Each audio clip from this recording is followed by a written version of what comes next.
So you know what? I'd like to bring out our next guest. Oh, she's already here. Ladies and gentlemen, he's got to get his kiss. Oh, and we'll get you on video, getting your kiss. All right, yeah. Isn't she great, ladies and gentlemen?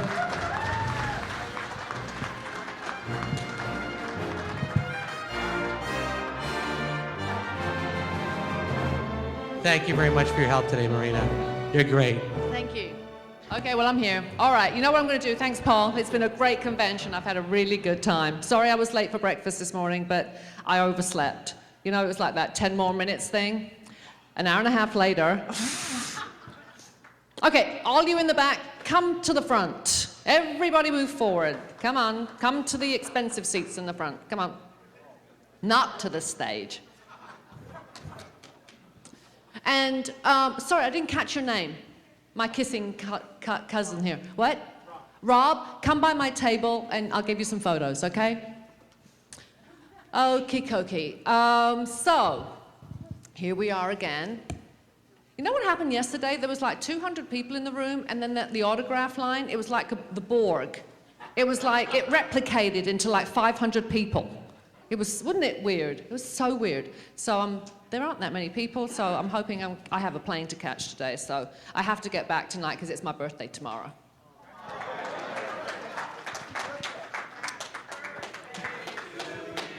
Oh, God. Birthday to you.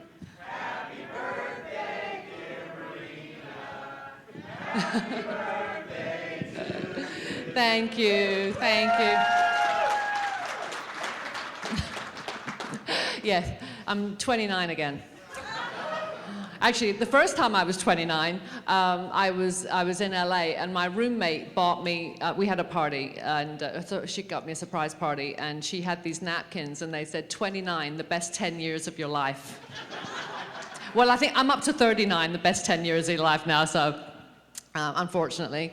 Anyways, so yesterday, what did we talk about? I told you, who was here yesterday? Breasts. We talked about breasts a lot yesterday. Okay, we'll try and keep off the subject of breasts today. Thank you. We did the breasts yesterday. Maybe we'll talk about other body parts today. And we talked, I told you what, oh, you know what? I forgot to tell you the other movie. I told you about the movie that I just shot last week, but I also shot 2 movies last year. One is called Spectres, and it's a ghost story. It's actually like a mother-daughter story with a paranormal thing going on. And it's like a who's who of sci-fi in this movie, although it's not a sci-fi movie, is me. There's Tucker Smallwood, who is in Enterprise right now, playing one of the Xindi, is it? Yeah. And Dean Haglund from X-Files. Who else is? I think that's it as far as, is that it as far as? Oh, and there's that, what's his name from Stargate? The Hispanic boy. What? No, from the series. Yeah, what's his name? What? Not Bruce. Alexis Cruz, exactly, that's his name. So he's in it too. And I did a teen action adventure movie called Walking on Water, and Michael Dorn is in that. It was funny because I got cast in it, and I was telling Dorney about it, and he goes, well, is there anything in it for me? And I was like, well, I'll find out. So I called up the casting director, and I said, is there anything in it for Dorn? And she goes, does he really? Would he be in it? And I said, sure. So I said, well, there's this, you know, if he wants to just do a cameo, you know, we can definitely put him in there. So they sent him a script, and he read the script, and he was like, well, I want to be the bad guy. So they were like, really? And he goes, yeah, I want to be the bad guy. So they cast him as the bad guy. And we were shooting in Tulsa in the summer. It was 98 degrees at midnight, and with 100% humidity. I had bad hair for the whole shoot. Of course, what happened was, it was a low-budget independent movie, and so they couldn't afford to put us up in hotels, and they rented this beautiful house on a lake for all the actors to live in. But I was Dorney and I actually didn't work together. Our planes passed, across the country. And I had this wonderful room with a view, and little cat used to come visit me. It was gorgeous. And the only problem was, because I was the only woman in the house, I actually ended up cooking for all the guys. And they were all from California, and I was like making fried chicken and, spaghetti carbonara, and they were like, "Do you actually cook anything healthy?" And I was like, "No. No, I don't." And they were like, "Well, we eat like sushi and tofu." And I'm like, "We're gonna have to eat out, honey, because I don't do that stuff." So I've since been saying that when I left, Dorney took over my room. So we actually slept in the same bed, but not at the same time. And then, of course, as soon as he gets there, after a couple of days, he's calling me and he's whining. "It's too hot. It's too hot."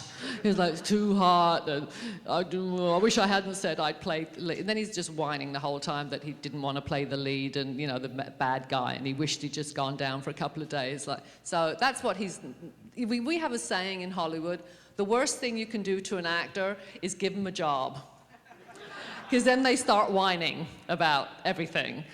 It's all pent up inside. It's our way of getting back at the business for being so mean to us and rejecting us, 90% of the time. But it was funny. So I don't know how, I was a very small part in that movie. I'm not sure how it came out, but we'll see. I was doing my famous Southern accent in that. Southern as in, South, from the South in America, not Southern England. And so that'll be interesting to see how it worked. I did that once before. I was in a show called Heaven Help Us. Did you ever see that with Ricardo Montalban? And John, what's-his-face from The Dukes of Hazzard? John Schneider, right, him. And I don't know why. I wasn't supposed to be. I could have been English, it didn't matter. We were shooting in San Antonio. And for some reason, the night before, when I was going to sit down and learn my lines, I was watching Designing Women. And I went, "I'm going to be from the South." And so I did this Southern accent. And of course, the director was British, as it turned out, so he couldn't tell how sucky it was, right? Well, when I watched the show, I was like, "Oh my God." My accent went everywhere. It was in the South, it went up to New York, it went across to England, came back to LA. It was like all over the shop. So since then, I'm like a little more careful. I was really trying to properly do Southern, so I hope it, fingers crossed, it worked out. Okay, so after totally giving away my terrible bad acting habits, I will ask you some questions, because it's just easier if you ask me questions, because then I don't repeat myself, hopefully, for the people who were here yesterday. Yes, Adam? Could you tell everyone about the restaurant you and your husband run? Oh, okay. Yeah, not a lot of people know this, but my husband has a restaurant. Well, I suppose we have a restaurant, being as I paid for it. But we...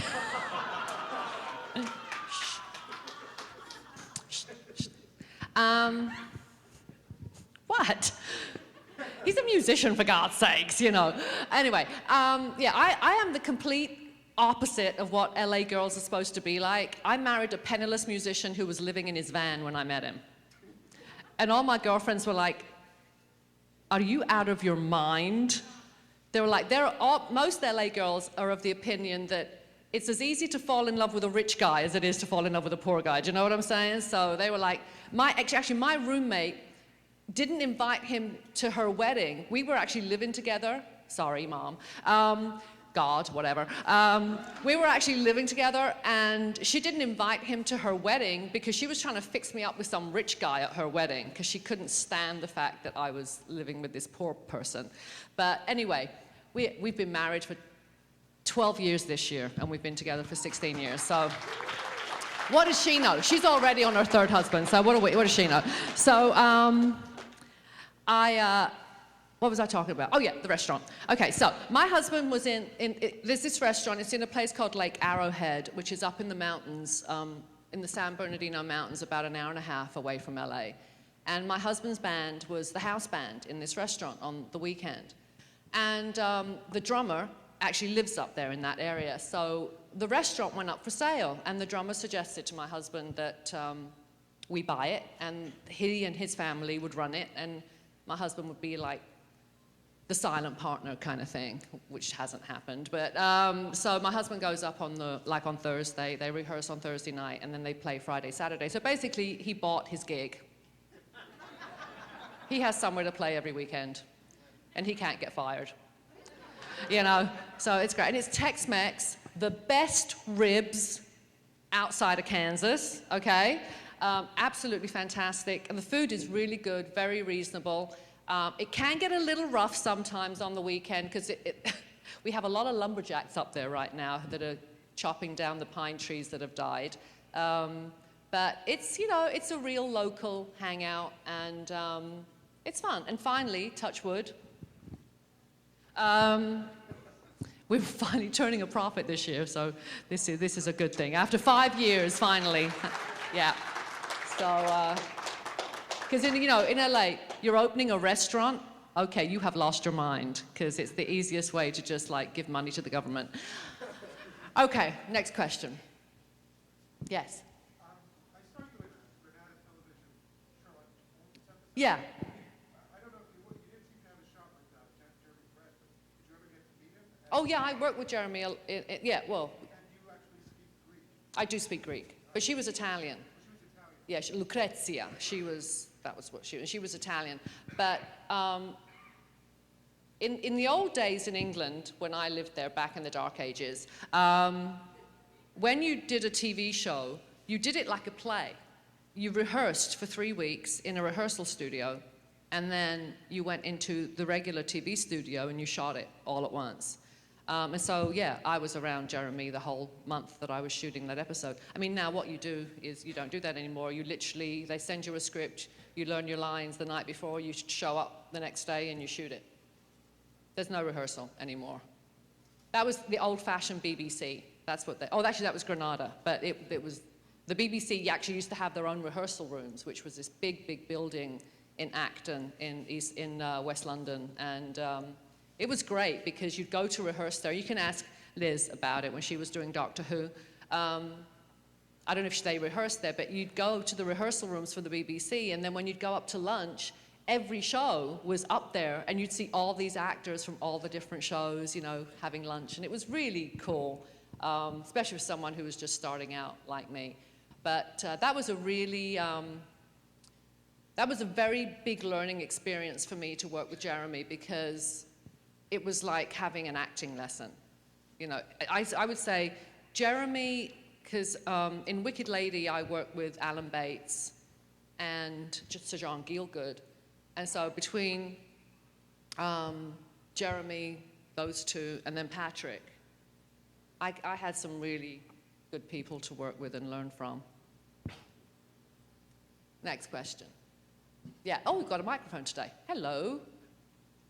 How do you like doing voice work? How do I like doing voice work? Well, I'm not, you know what? I don't mind it. I don't get very excited about it, though, because it's actually very hard.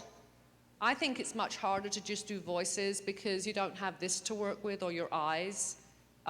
So to me, it's just like a fill-in. I know a lot of people make their careers doing voice work, but they're the ones that can do voices, and I can't. This is it. This is what I do, you know, this. So it's pretty limiting, or limited. So, but it's okay. I mean, Gargoyles was fun because we were all together. And that's unusual, because usually when you do voice work, like, you know, Finding Nemo, whatever, they get each actor in separately and you sit in a studio and you just do your lines. When we were doing Gargoyles, all the cast were in together. And we had a blast, especially because it was like a Star Trek reunion in there, you know. You know, there was me, there was Jonathan, you know, there was Michael Dorn, Brent, Nana, Kate, sometimes, you know, it was like, it was a lot of fun. It was fun. But it's not on the top of my list of things that I like to do. Yes? Now, I remember you said earlier, you used to work in BBC, right? I did.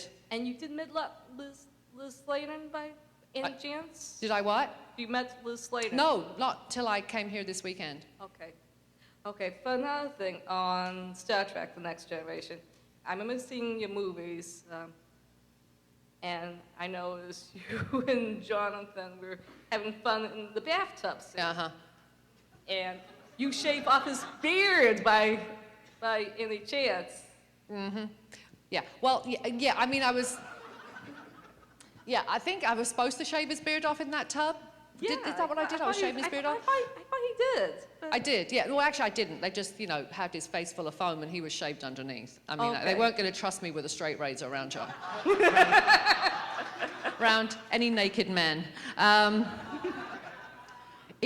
know it's people, like, especially big Jonathan Frakes fans, they'll come up and say, oh my God, you were in a bubble bath, with Jonathan. Yeah, okay. Now, first of all,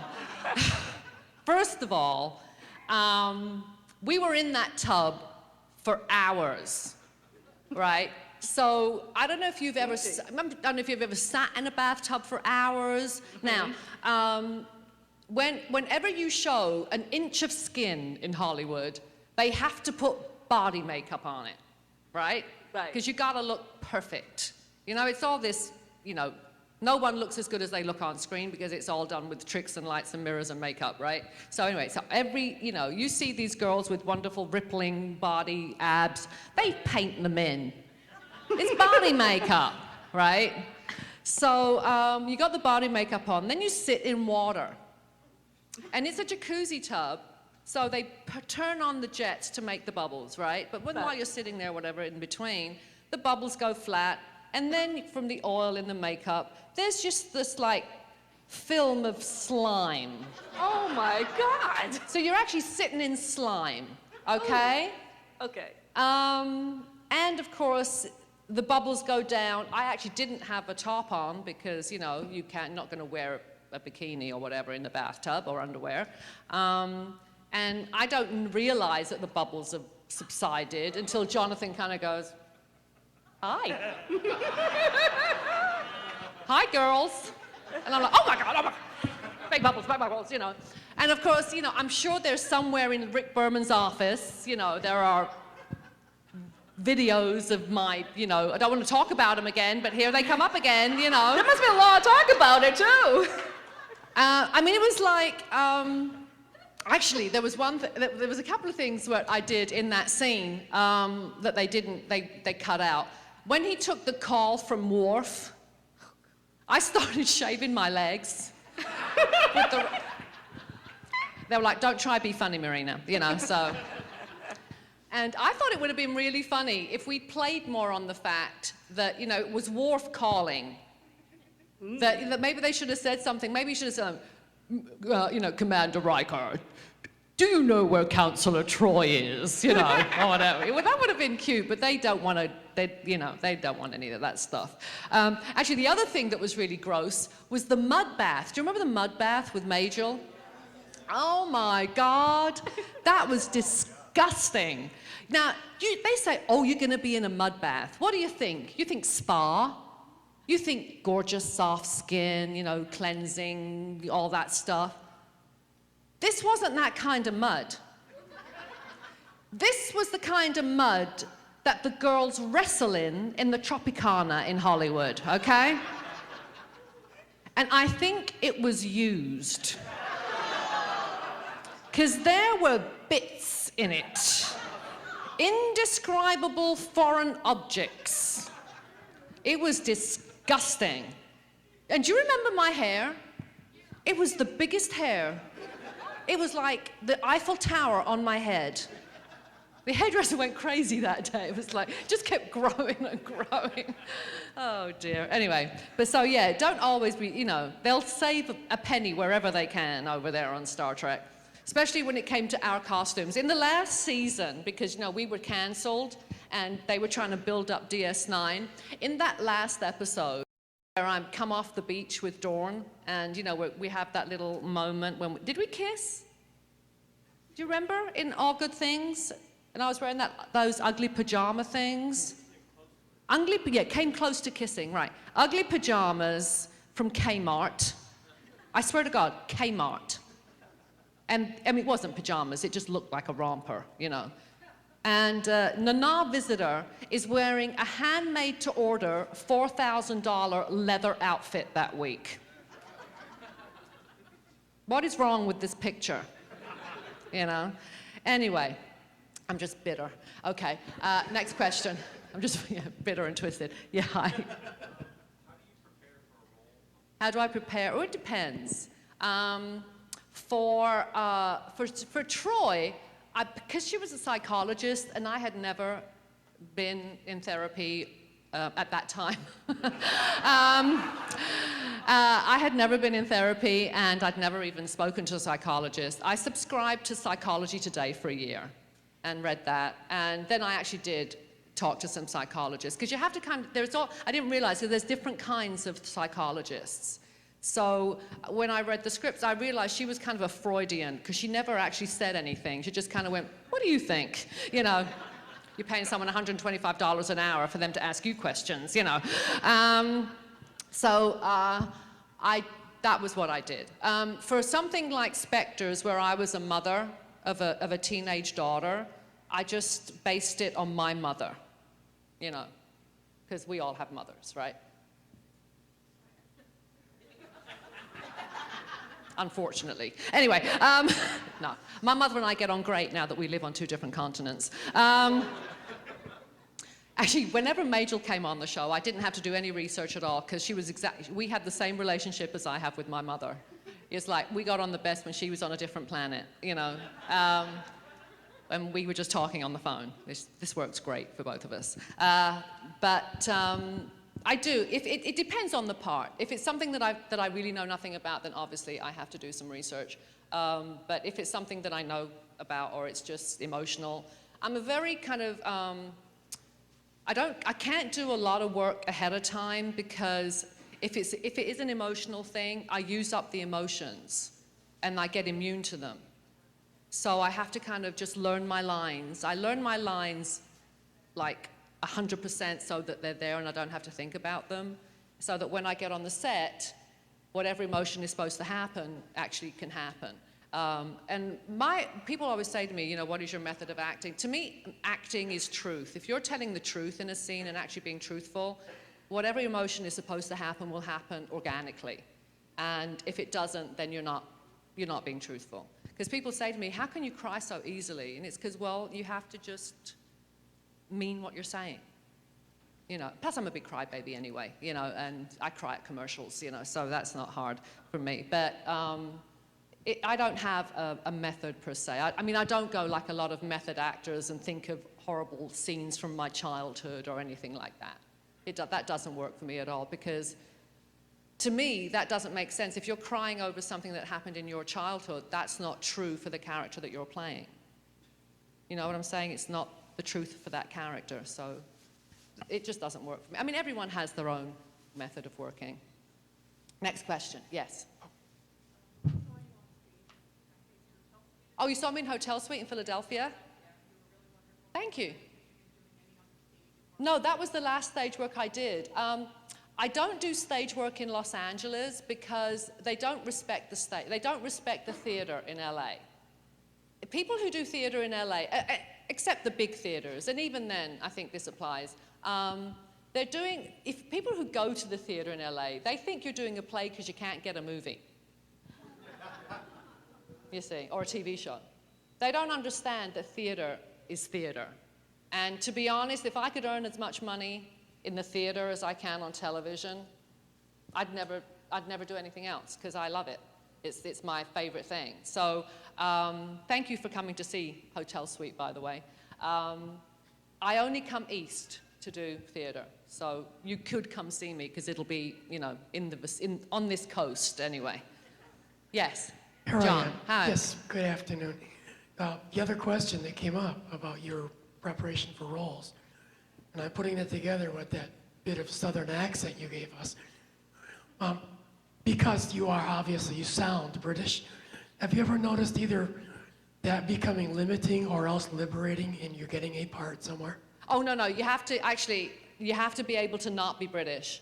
In fact, in England, they don't even think I sound British anymore, because you know, if I was being English, I would talk like this, or talk like that, which is what I used to talk like. If you watch EastEnders, that was my real accent. No, actually, I ran into 2 English actors recently, and they were talking about, what they had a certain amount of money to spend, and should they spend it on acting class or what? And I said, if you got X amount of dollars, you have to go learn how to get rid of your English accent, because it's limiting. I mean, it's not like the 80s when Joan Collins was it and they wanted everyone to be British. I missed that boat, When I came over, it was like, can you be American? So you have to be able to be American. It's limiting to be British and not be able to do it's like Australians. I mean, Australian is in right now. Between Naomi Watts and Nicole Kidman and Heath Ledger and Mel Gibson and all these Aussies and Virginia. I'm surprised she's not working every minute of the day. You have to be able to get rid of it. Do you feel that's rather unfair of the No. No, it's not. No, I mean, if you're in a play, if you're in a movie and, your daughter and your husband and, you're living in, Potoc, Indiana, why would you be English? Oh, I don't know enough about it to answer. Yeah, no. So, no, you have to just fit in. Thank you. Next question. Yes. What was it like being on Stargate? Oh, it was fun. It was a lot of fun. Obviously when you're involved in sci-fi, you get invited on on sci-fi shows.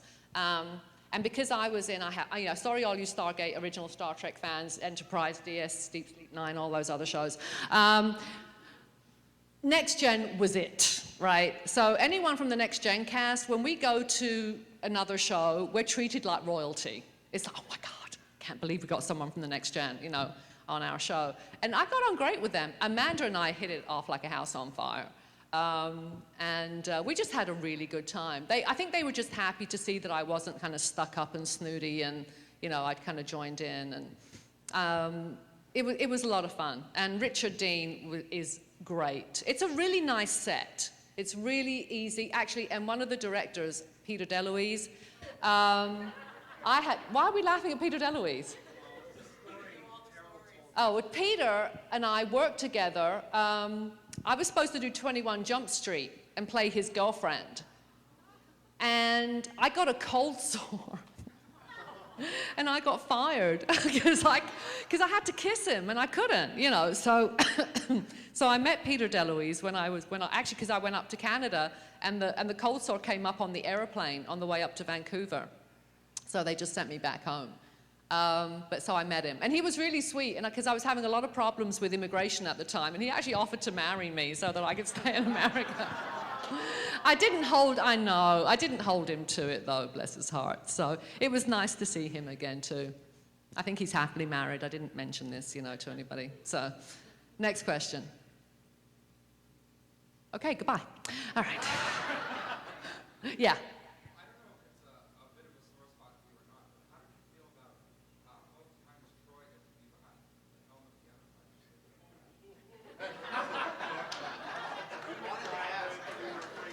There's always one that brings it up. There's always one that brings up me crashing the Enterprise. Listen, exactly. I didn't write the script, okay? Now, first of all, some of you have probably heard this story before, but for those of you who haven't, okay, when we get, it's very exciting to do the movies, and it kind of took the edge off the series coming to an end, that we were going straight into the movie, into the Generations, because I literally had 3 days off in between the end of Next Gen and Generations. So I get sent the script. It's around about Christmas time, and I'm reading the script, and I get to the part where Troy, take the helm. I'm like, oh my God, I get to drive. Oh, this is so cool. I was like, oh, so this is why they made me a bridge officer and promoted me, remember? Because when that episode happened, I was like, why are they promoting me? Data has been a lieutenant commander for 7 years. You'd think he'd get promoted, right? Troy? This is weird. Who am I to argue? I'll just be promoted and they all have to call me sir. So anyway, so I call Dorn. Dorny! Have you read the script? I get to drive! And he's like, have you finished the script? And I was like, no. And he goes, oh, finish it and call me back. So I finished the script, right? And I am pissed. Because I'm thinking, wait a second. Let's look at the history of who drove the Enterprise. First of all, it was the blind guy. Right? Then it was the teenager. Then when he left, we basically gave the keys to any chick in red who happened to be passing. With instructions, here are the keys, go drive the ship, and while you're down there, be nice to Data. Because he gets lonely on his own down there. And never a scratch on it. Until Troy got to drive. Well, I have to tell you, I'm sorry, but that planet just came out of nowhere, okay?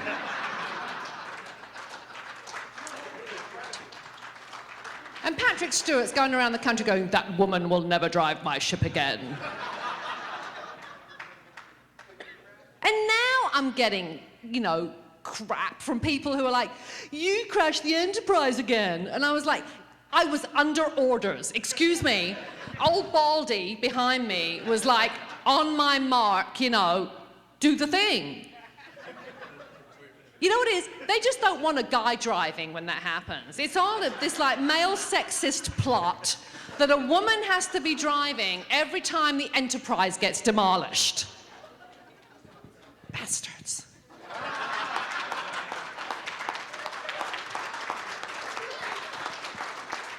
Yes. How much script do you have to know for each day? Each day? On the series, we do about 6, 7, 8 pages of script a day. On the movie, 2, 3. It's not a lot. It's not a lot.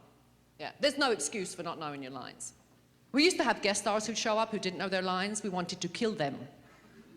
I tell you the person who always knew his lines immaculately and never brought the script on the set, which usually, you kind of bring your script on and just check that you're saying the right thing, especially if you're working 18-hour days and you've got to be at work at, 5 the next morning, and you're like, I just want to sleep.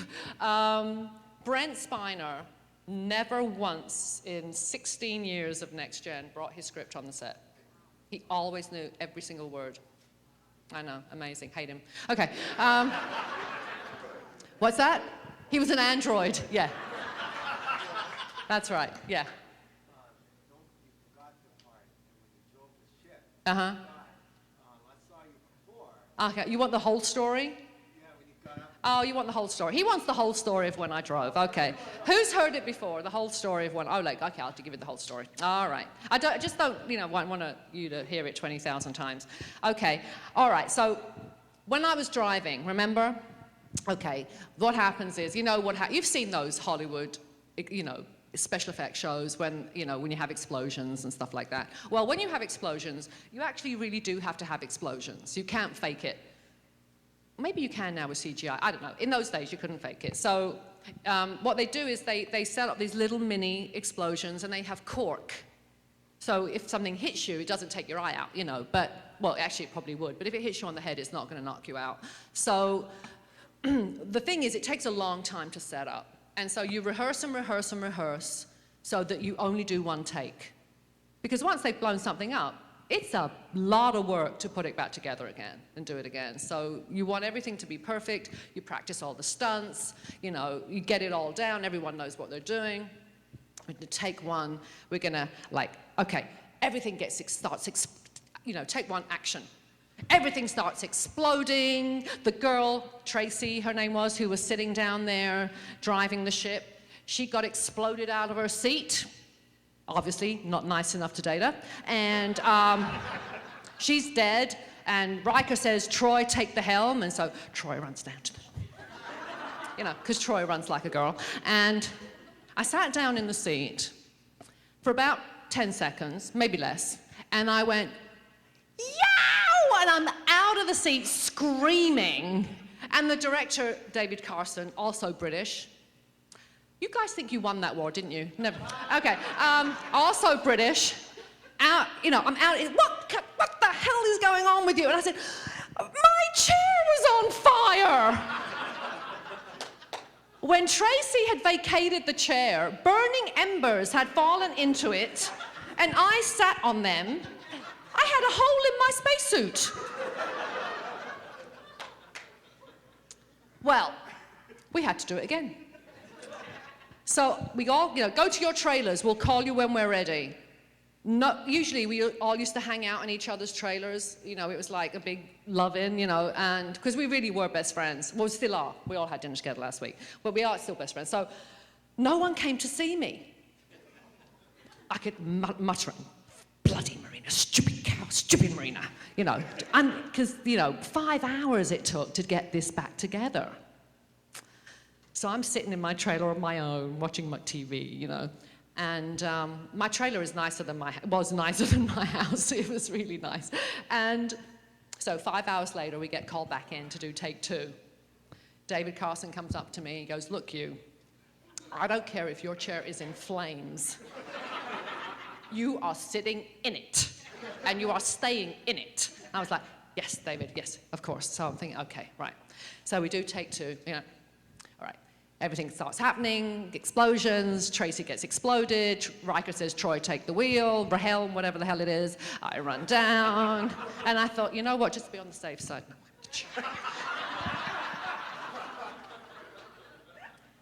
If looks could kill in the back of my head, I looked up at David Carson, who is horrified.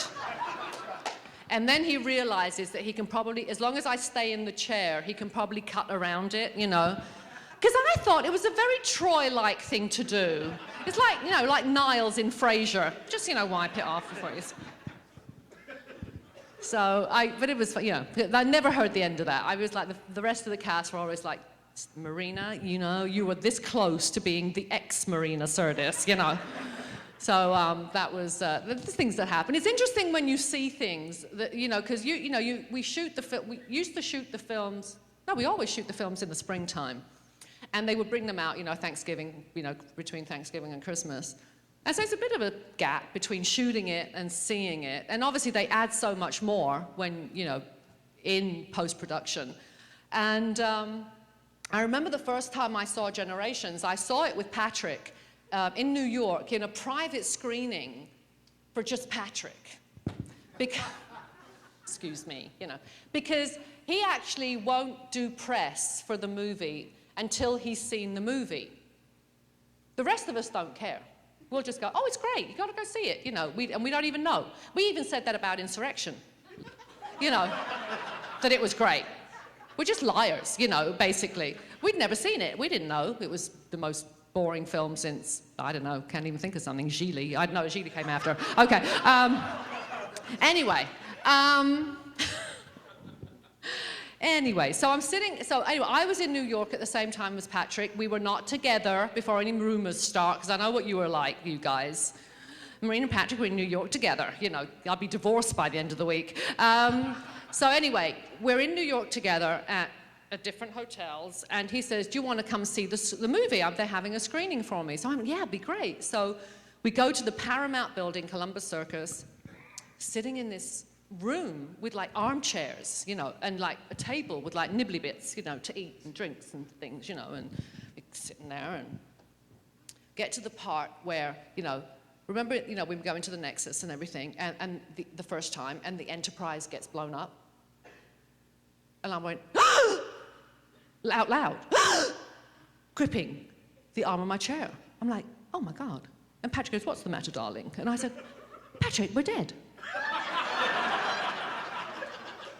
We're dead, Patrick. Oh my God. And inside I'm thinking, oh my God, they're gonna continue next gen with just Patrick.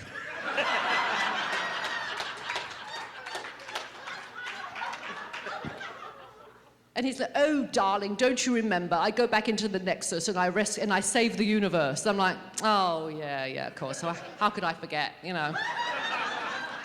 I mean, we've got all these hunky guys on Next Gen. We got Jonathan, we got Dorn, because underneath that turtle head, he's really good looking, and we got, even Brent, he's a good looking guy. And what do you get at the end of that movie? The 3 grumpy old men fighting each other. It's like, what is that about, right? And Patrick, we take bets on Next Gen.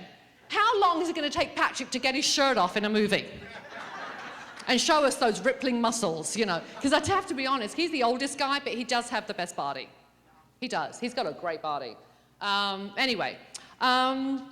And then there was the other part when, after the ship had crashed and we're all unconscious, I'm looking at the thing. And the first thing, actually, I look at myself on the screen, and out comes, oh my God, look at my hair.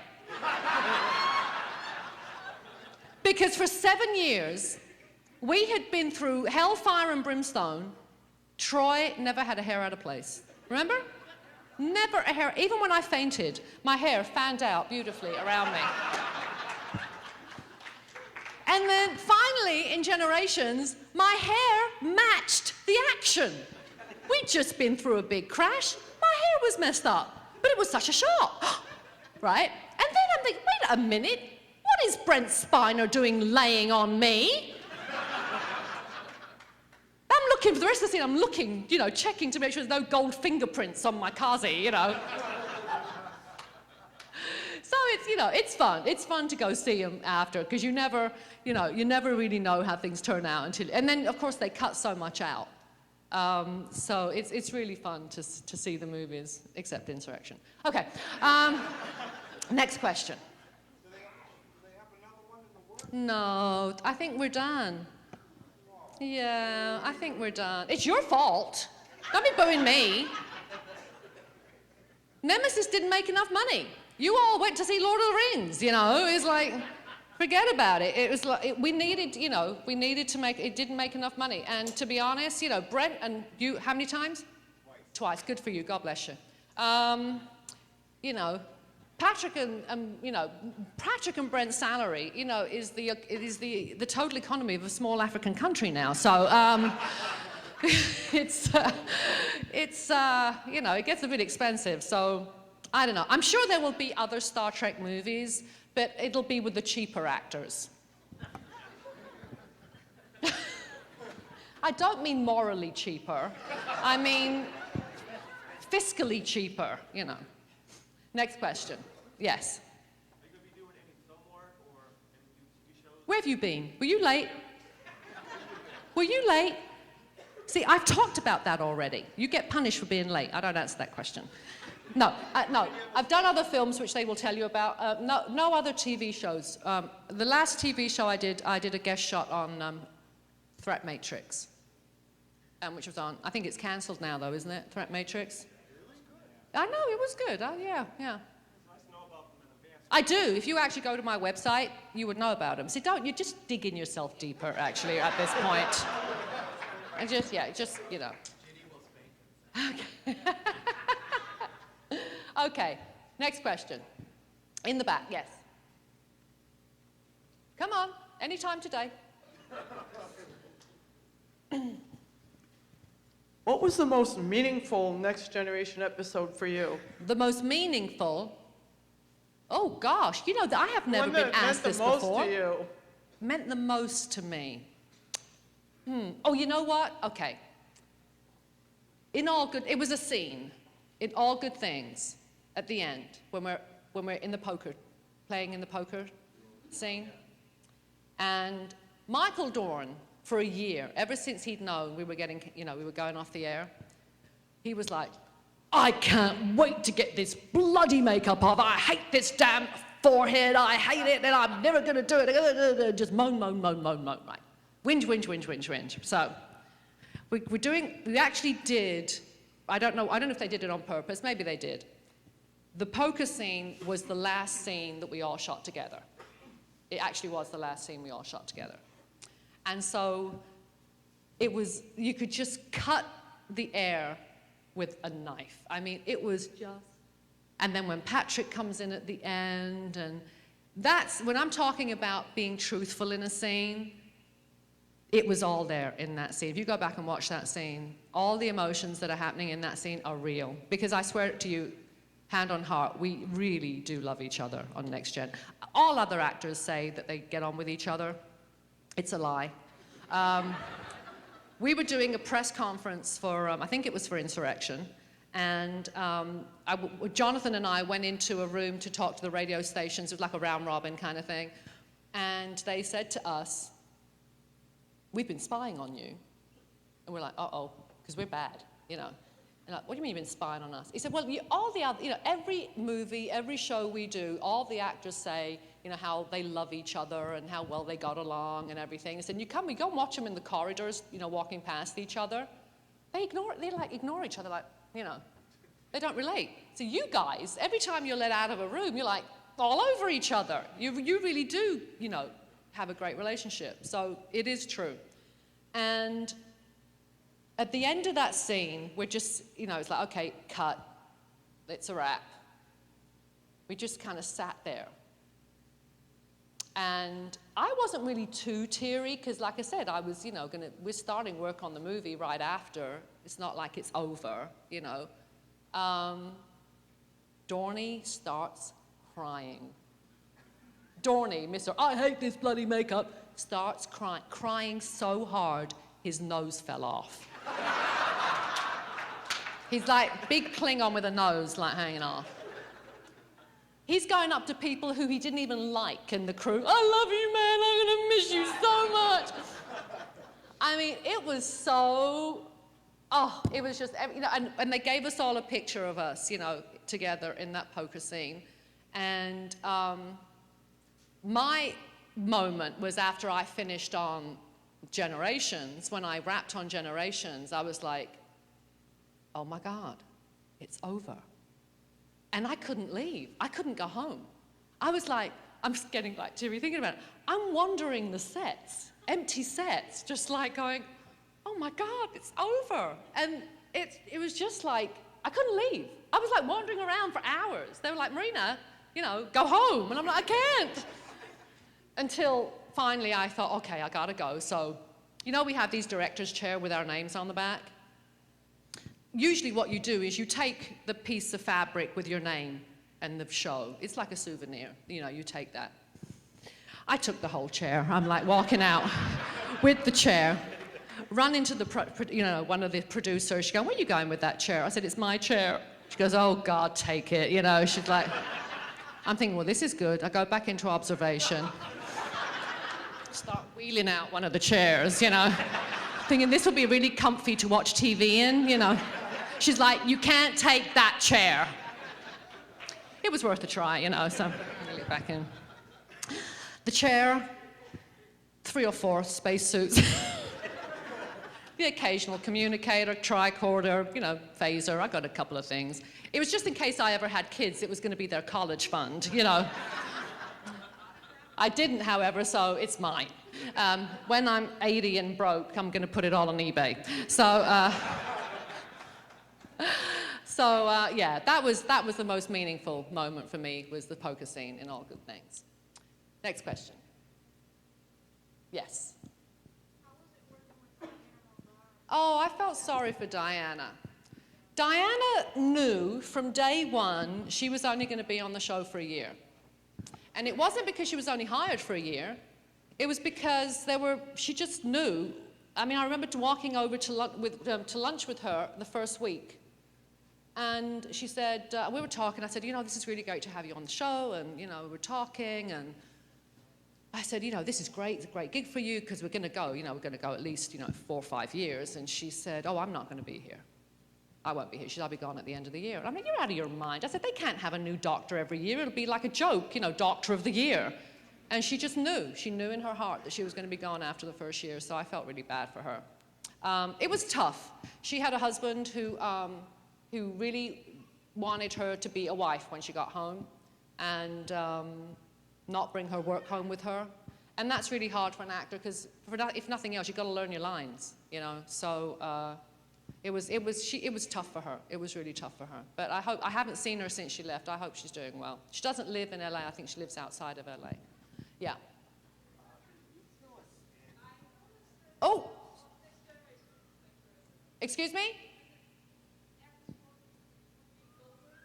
Yeah. She wasn't what? What about her?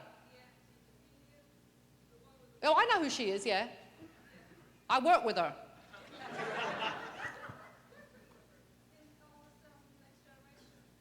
Okay, I can't hear the question. Oh, what was it like working with her? Well, to be honest, I was not real pleased when Whoopi came on the show. I mean, I was on the one hand because it was Whoopi. It was like, oh my God, Whoopi wants to be on Next Gen. She called Gene and said, I want to be on your show. Because when she was a kid growing up and she loved Star Trek, Nichelle was the only black woman in a major TV role on TV. And so a lot of African Americans loved Star Trek because of that. And so she called Gene up in the hiatus and personally, I want to be on your show. Well, she's a very busy, successful, working actress. And what happened was we never knew when she was going to be available. So when the scripts were written, it would say Troy/Guinan above the dialogue. Did you notice how she kind of did my job, like, a little, but, not professionally? She kind of did it behind the bar, which worked, because people do talk to their bar keeps, But, so I knew if she was on the show, that I wasn't going to be around very much. So that was kind of why I was like a little miffed, that she was going to be there. But she's a laugh. I actually wish that Guinan was funnier so that she would be more like Ola May from Ghost and less like, do you know what I mean? Because Ola May was so funny, and that's Whoopi, because that's who Whoopi is, and I just wish they'd written more of that in. Yes, Adam? Could you tell, I have not known this story for years. Uh-huh. I was curious. Why they get rid of Gates and replace him with Diana in the first place? Why Gates was let go the first season? Yeah. That is a mystery. We don't know. The producers, this is something you have to ask Rick Berman or one of the producers why Gates went and then was asked back. I have no idea. We were shocked when we we found out that she'd been let go. Next question. Am I wrapping it up? Oh, yeah. Oh, you. Yeah. Yeah. Have you done any of your own stunts since that one episode where you broke your tailbone? I didn't break my tailbone. Do you know this story about me doing my own stunts? Oh. See, I don't know if you can imagine. You're doing the same character for 7 years, right? You look for the episodes where you get to do something different. You get a little, not bored, but, saying, Captain, he's hiding something, week after week. Doing something physical is good. So I used to do my own stunts. I mean, nothing terribly dangerous as far as I was concerned. That was me flying in Night Terrors. Wasn't my ass. The back view wasn't me. My ass is much smaller, look. They hired a girl to do my stunt double, the back shots, because basically just from the back, they wanted me somewhere else working face forward, so they did that in what they call second unit. So they hired this girl because in real life, we have the same hair. I wore a wig on the show. So she's about my height, which is good, but she's like at least 2 sizes bigger than me, 2 dress sizes bigger than me. I am pissed. I'm like, I have to go around the country now telling everybody that's not my ass, So I did the flying. That was a little scary. I don't like heights. I did one where I had to jump off, I don't know if it was still Night Terrors, where I had to literally fall off a ledge and land on a mattress. That was a little iffy, but I did it. And then there was, which episode was it? Power Play, exactly. It was Power Play. And the director came up and said, Marina, I understand you do your own stunts. Do you want to do your own stunt? And I said, well, what is it? He said, well, you just have to fall over. And I went, oh, pshaw, I can do that. Fall over. So I get onto the set, and it was supposed to be me, Colin, Jonathan, and Brent. And, standing there. And, I don't know if you remember at the beginning of the show, and the storm comes in and kind of knocks us over, and we're unconscious. And then while we're out, the entities come in. Did you notice how after I lost weight, it was my body the entities all wanted to inhabit? I call them entities with good taste. Anyway, probably a different story if Jerry Ryan was on the show, but we won't talk about that. Anyway, so anyway, I get onto the set. I'm waiting for my fellow thespians, and 4 stuntmen show up. So 3, Colin, Brent, Jonathan. 3 stuntmen show up. I'm like, what the heck is going on? Where are my actors?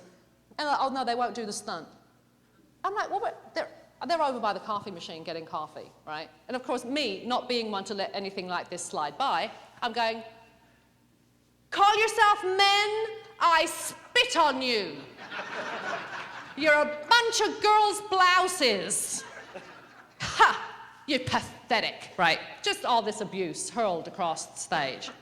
So we do, yeah, they're like, okay, Marina, calm down, act, take one. So I'm standing on my, on my mark, and the storm comes in and fall over. So I've learned how to fall. You fall, you roll.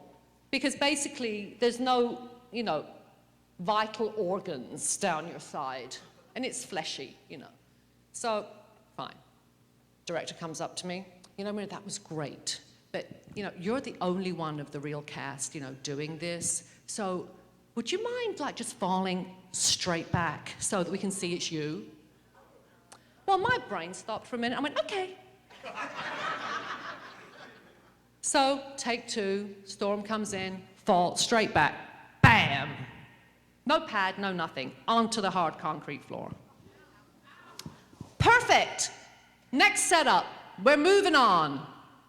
Marina, we're moving on. Marina, you can get up now. I'm like, on the floor. I was the S-shaped woman for 3 weeks. I was like, my back went out this way. I was like this, right? And of course, my fellow thespians are like, oh, here she comes, little Miss Stump Woman. Or should we call you the S-shaped Stump Woman? And I was like, shut up. And she's like, oh yeah, I'll do my own stunt. Nah, nah, nah. It's like, so after that, I think that was probably the last time I did my own stunt. But God bless them, the stuntmen gave me a big belt buckle of the, Stunt Persons Association. So at least I got that out of it. But, and what really ticked me off was when I saw the episode. I was this big on the screen. It could have been Michael Dorn in my wig, and no one would have known the difference. Never trust a director. This is my advice to you budding actors. They lie. They're all liars. Anyway, I'm going to go now. I just want to say before I go, you've probably all heard. No, don't start clapping yet. I haven't finished.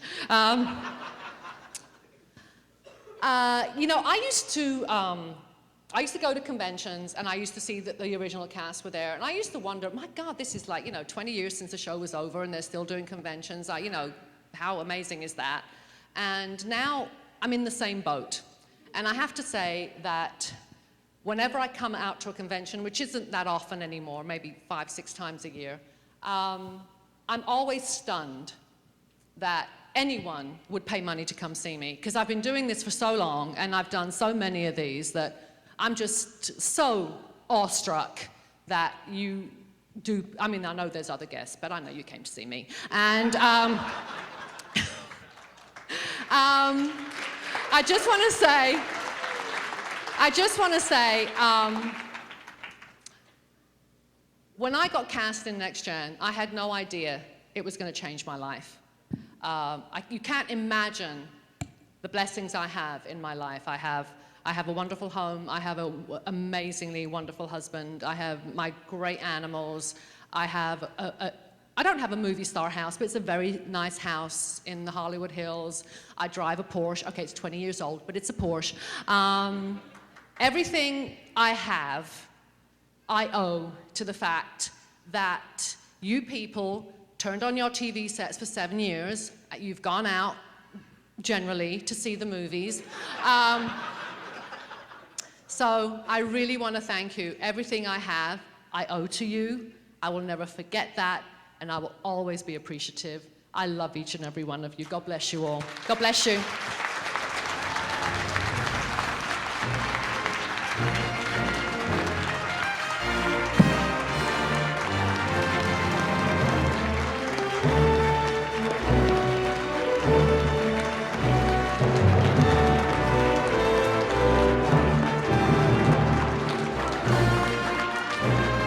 One more time, a little louder for Marina Sirtis, ladies and gentlemen.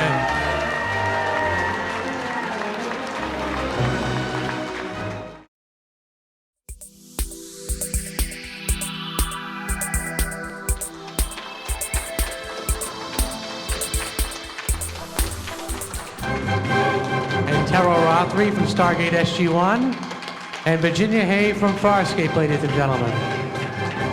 Good morning, good morning, good Morning, everybody. Thank you. Hi. Hi. Hello. What a nice How are you? group. Thank you very Shall much. we sit?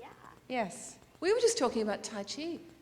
Yes, that's why we were a little late coming in. We missed our cue. Yeah, we were talking about it. Talk about not being in present time. It was beautiful. And you said Erin did some stuff last night, right? So you guys have seen her do it? Oh my gosh, it was gorgeous. Oh. Can I just indulge your time for 1 minute? I just need to quickly get this one answer. So it's your own personal energy you move. No, the energy of nature.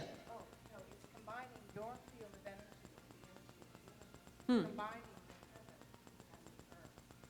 And when you realize that all of the universe is energy, and you learn to connect with it, and so you can expand it, and you can move it. And that is where we have health and harmony. We learn to do that with life. How to go through life in the effortless effort. And I was watching Erin do this last night. For those of you who don't know, there was a banquet last night. You must go next year. It's fantastic fun. And I was too scared, too much of a big baby to, I don't know what your excuse was. I didn't know what I was supposed to do. I don't sing or do any of that. And I thought, oh, I have nothing to do. And I thought, I can't stand up and teach some meditation, although I probably could have. I probably could have. Yeah, you're a storyteller. Don't forget, we're all storytellers. It's true. So we may not sing or dance, but we all have a story We all to tell. have a story. Well, That's what but you need Erin to got work up on. and she showed us some Tai Chi. And the first time I ever saw anything like that was when I used to study karate, and we had a judo. Now, what's it called? Not the high. No, it's Aikido. No, it's the... We're all trying to figure it out. I don't know. Let us know when you get there. No. It's like the dance that you do in slow motion before you start your exercises, your judo exercises, and where you invisibly fight 5 people. What's it called?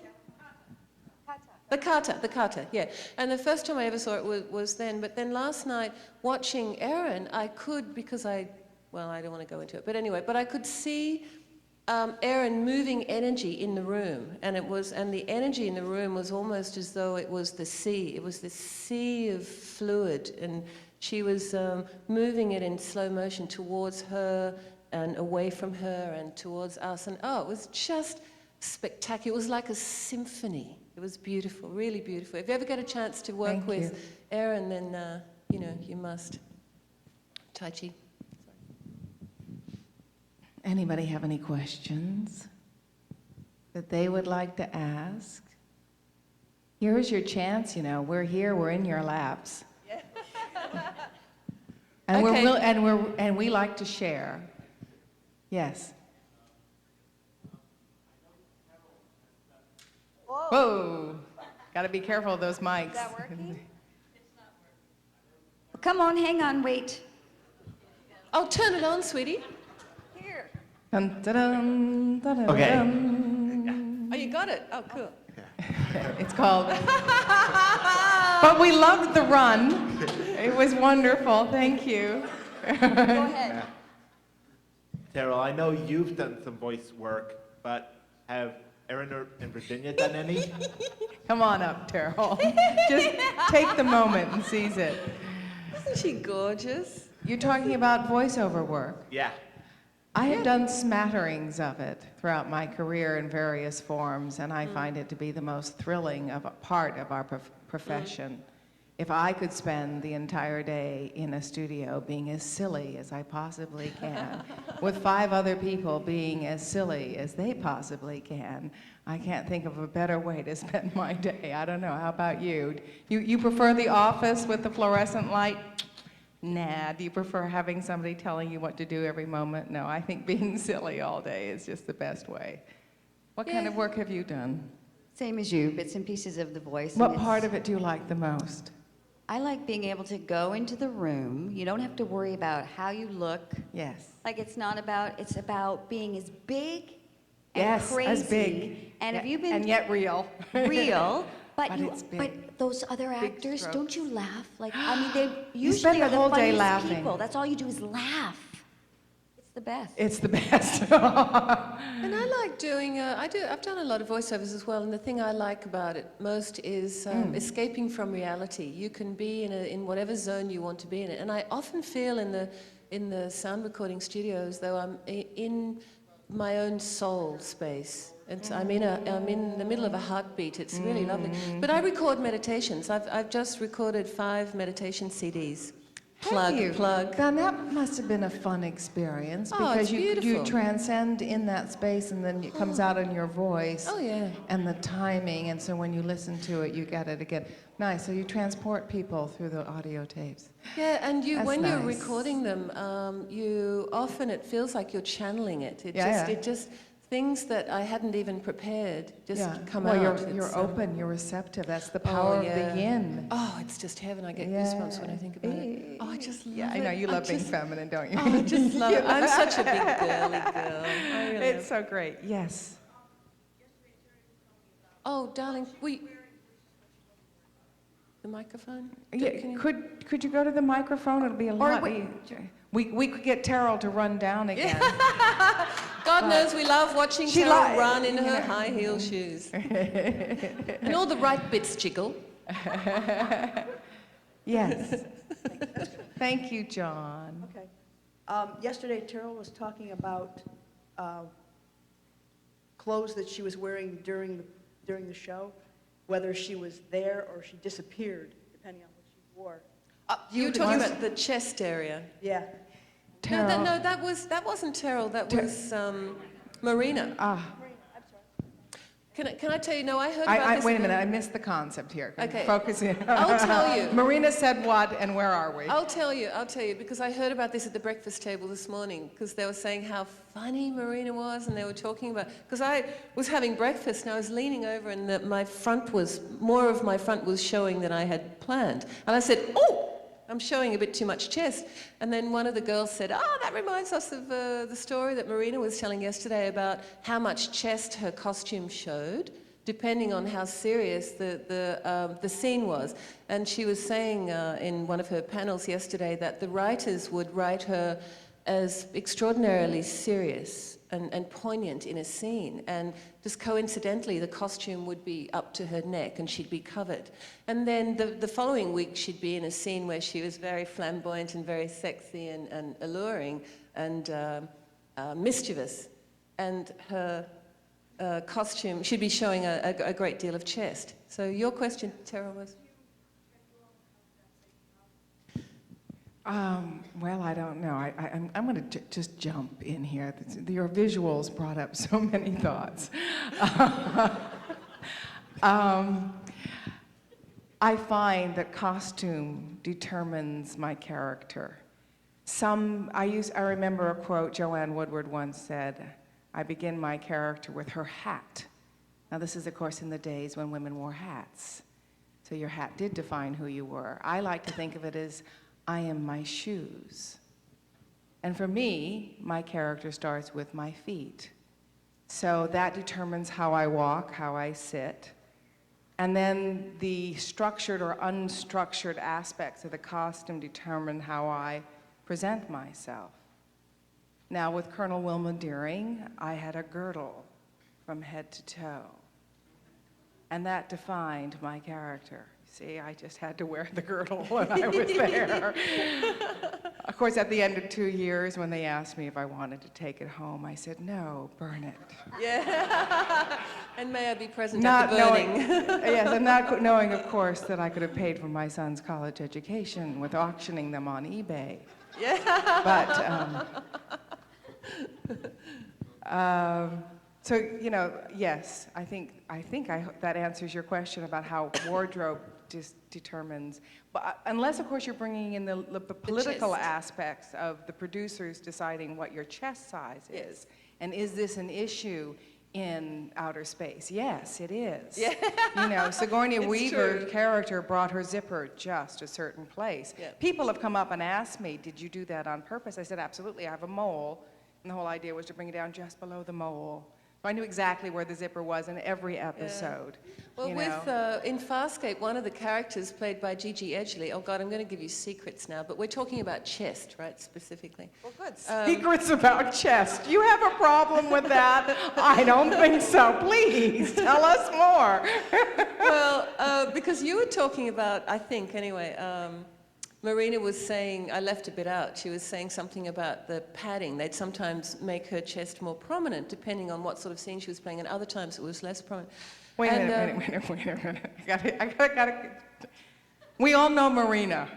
She has no problem telling what she likes to say and how she thinks things should be.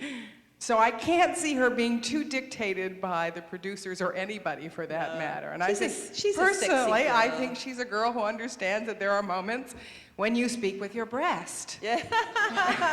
And there are other moments where you go, look, this is not an issue, okay? Don't mess with me. She's a sexy girl. But Gigi, anyway, so Gigi in FARSCAPE, she, bless her little sweet teenage heart, has a flat chest. And the character, who knows Chiana? A lot of people. Have you noticed that they have airbrushed bosoms on the costume? The brown arc is airbrushed. And they used to stuff as much padding as they possibly could in there to give her something. So, and in the end, they just gave up and they drew it on. So there you go. Little bit of nonsense. I'm so glad I played an Earthling who was military, because I was covered right up to here. My hair couldn't touch my collar, and I had a white lab coat, so I didn't have to worry about any of that. Thank goodness. Interesting. And you with a body like that, too. What a shame. Oh, my God. Thank you. I mean, come on. Obviously, the producers didn't know. Otherwise, No, I think they knew. They were just sorry they had written her that way. Anyway, can we get off the chest? I was about Can to we say, get it off our chest? Yeah. I would not have brought my question in that direction. Well, good, John. What All direction right. would you like to go? Actually, you all woke me up by talking about voiceover. How is it? Let me rephrase. If anybody wants to do voice, what does it take? What aspects of a person does it take to become a voice? I think we're all trying to figure out the answer to that question because it's the coveted job in Hollywood, believe me. I'll bet. It's a very coveted. Political. Not political. Well, I think everything in life is political, but it's just the fact that there's a small community of good voiceover people who can be relied upon to come into a studio and do 6 or 7 voices. Okay. And it'd be very versatile and easy to work with. Versatile, and it's hard for people to step out of the box sometimes. And so therefore your entry into that world to be given time and attention, because everybody knows you want that job. I mean, everybody wants to be the lead voice in a Disney movie. My God, you got retirement paid for, you know? And it was fun to do. What? The thing is that, sorry, poor Teryl, she's not getting a word in it. I'm really enjoying this. But every actor can do voiceovers. Every single actor can Yes, but what do... stops one person from doing it and another person? So basically, it's whoever the casting director knows and likes, and that's the secret. that has a lot to do with it. That's But also why- it's about marketing yourself, getting your voiceover tape together, you know, working with good coaches who can then recommend you to the casting person. That's the part of I mentioned about political. Then there's getting the right agent, and then convincing that agent that you, if given the job, can do it. And then it's getting in there and being a professional person, you know. Talent is probably there, obviously, but Oh, it's that's not, the given, but you know, to make it's it not- through the whole, you can't just get there by talent alone. no. That's where I'm. Talent, and I think understanding what it means to be a collaborator, Oh. you know, because every aspect of our business is about being a team. You, And how do- Erin, yeah, you, Erin, of course, would know what I can do with a voice. Yes, John. We love your voice. It's Thank sexy. you, John. Thank you so much. Good morning. Good morning. Since the theme of the hour is the women of sci-fi, I'd like to address a question to all three of you. Excellent. Are you aware of the impact you and your characters have on women in general? And could you discuss that a little bit? Oh, goody. How about you go first, Teryl? Because we haven't. I think heard that's a from great you. idea. Yeah.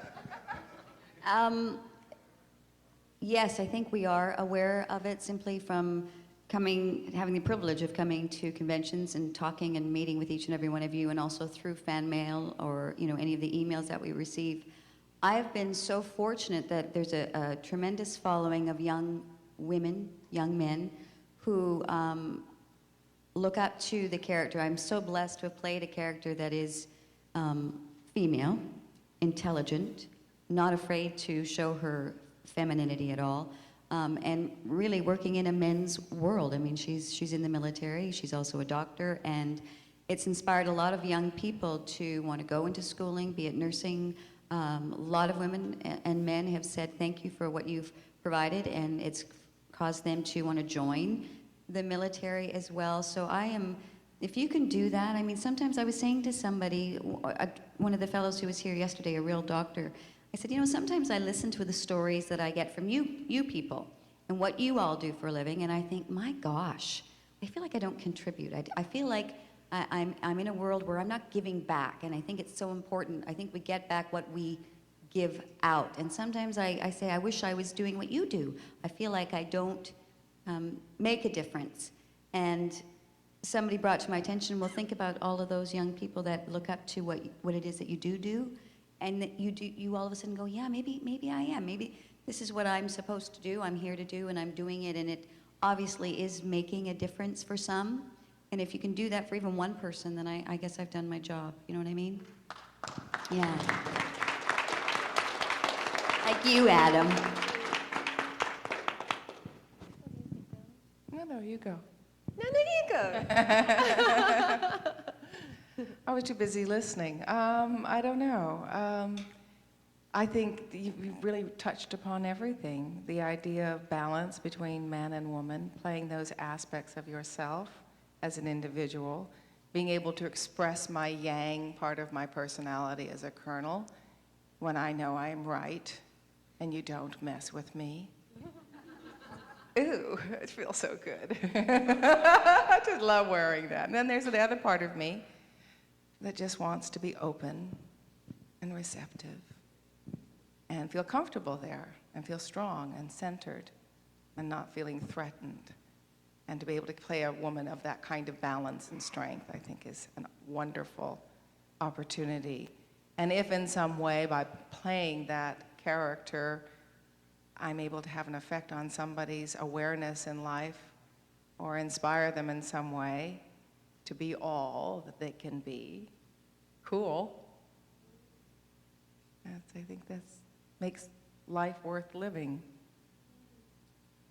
Well, gosh, I don't know how to answer that, Sue, but I know that I got a lot of letters. There's no star system or fan system in Australia, so I haven't had a career of having feedback. It's only ever since I've been in America, in the last 2 and a bit years I've been coming, that I've started to get some feedback, which is really nice. It's very exciting.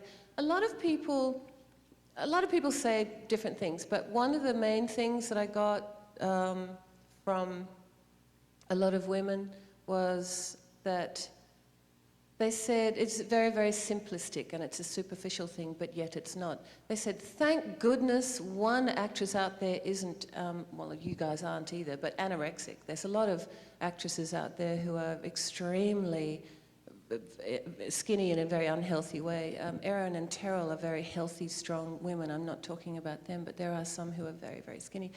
And Zan was particularly sort of robust looking. And so a lot of women said simply, thank you, for not starving yourself for the part. In fact, a funny story, one of the young actresses who shall remain nameless, who came to the set and tried out for a character, was standing next to me, and they did a camera test, and I was in my blue makeup, and she stood next to me, and she was particularly thin.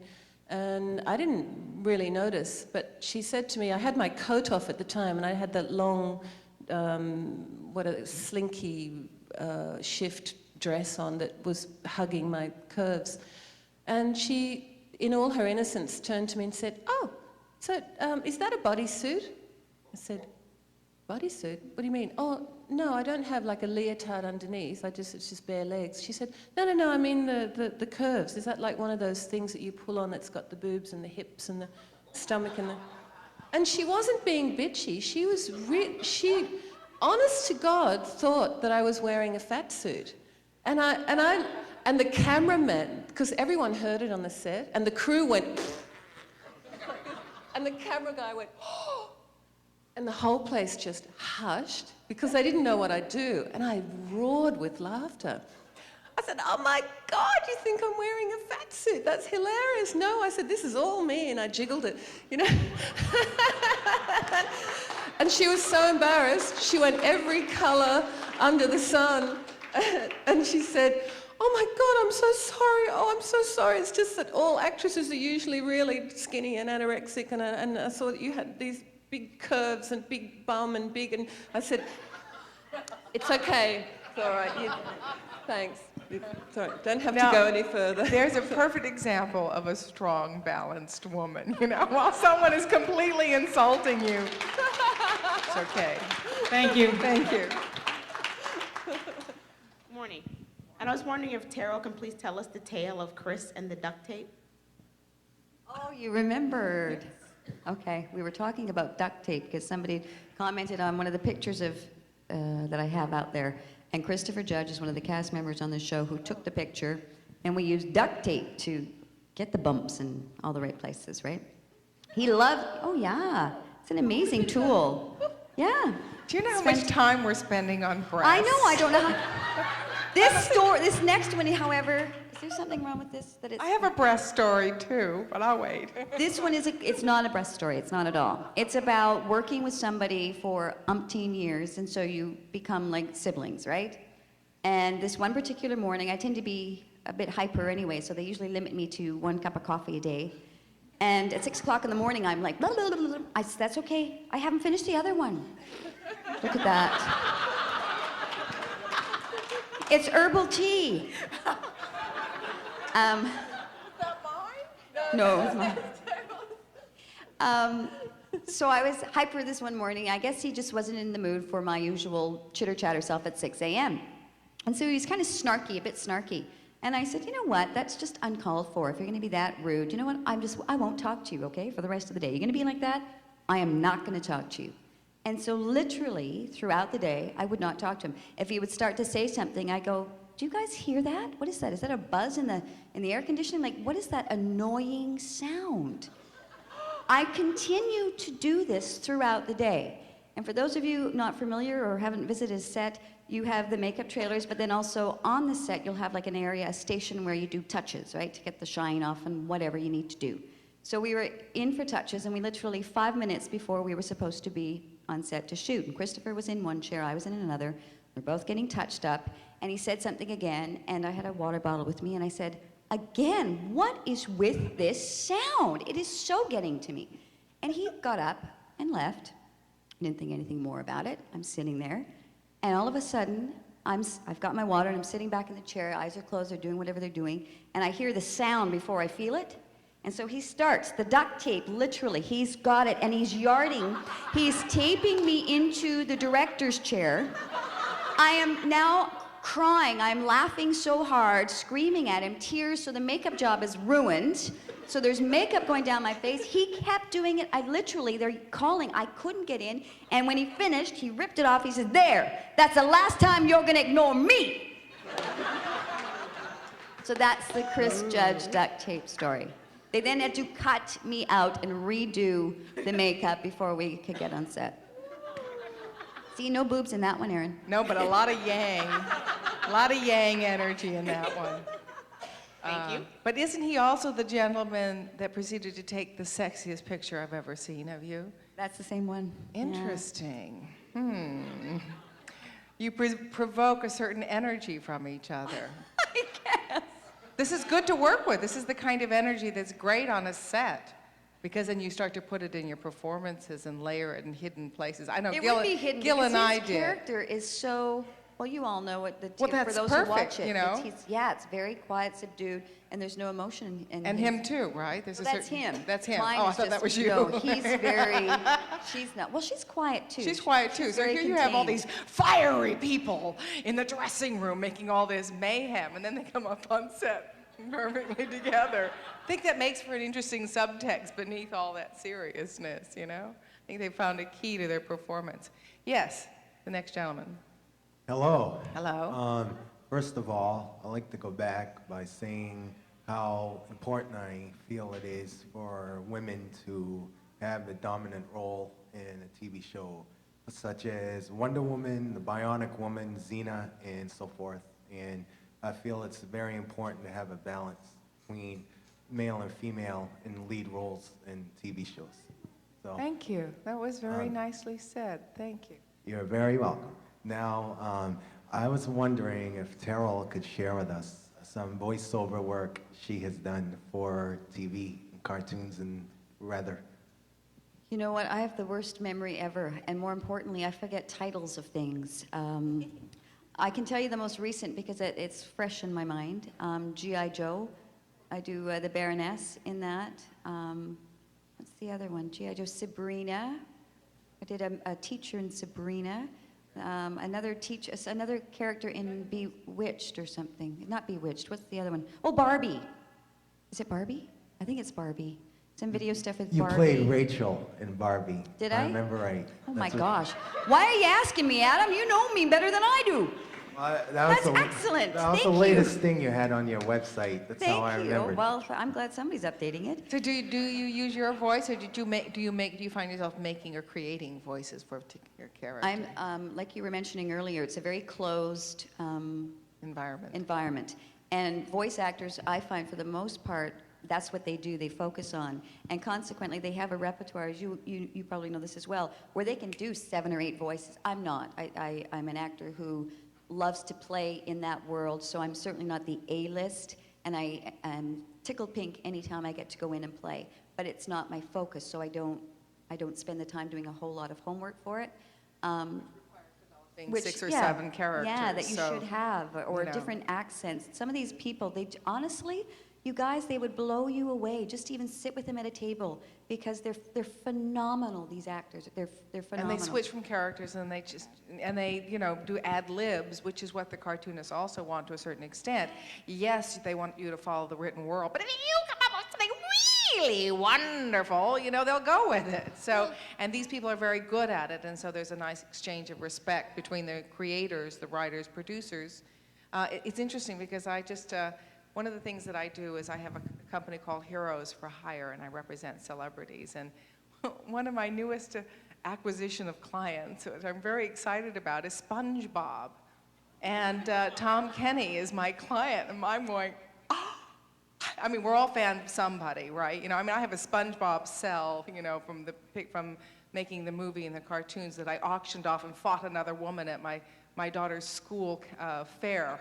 The two of us were circling the silent auction.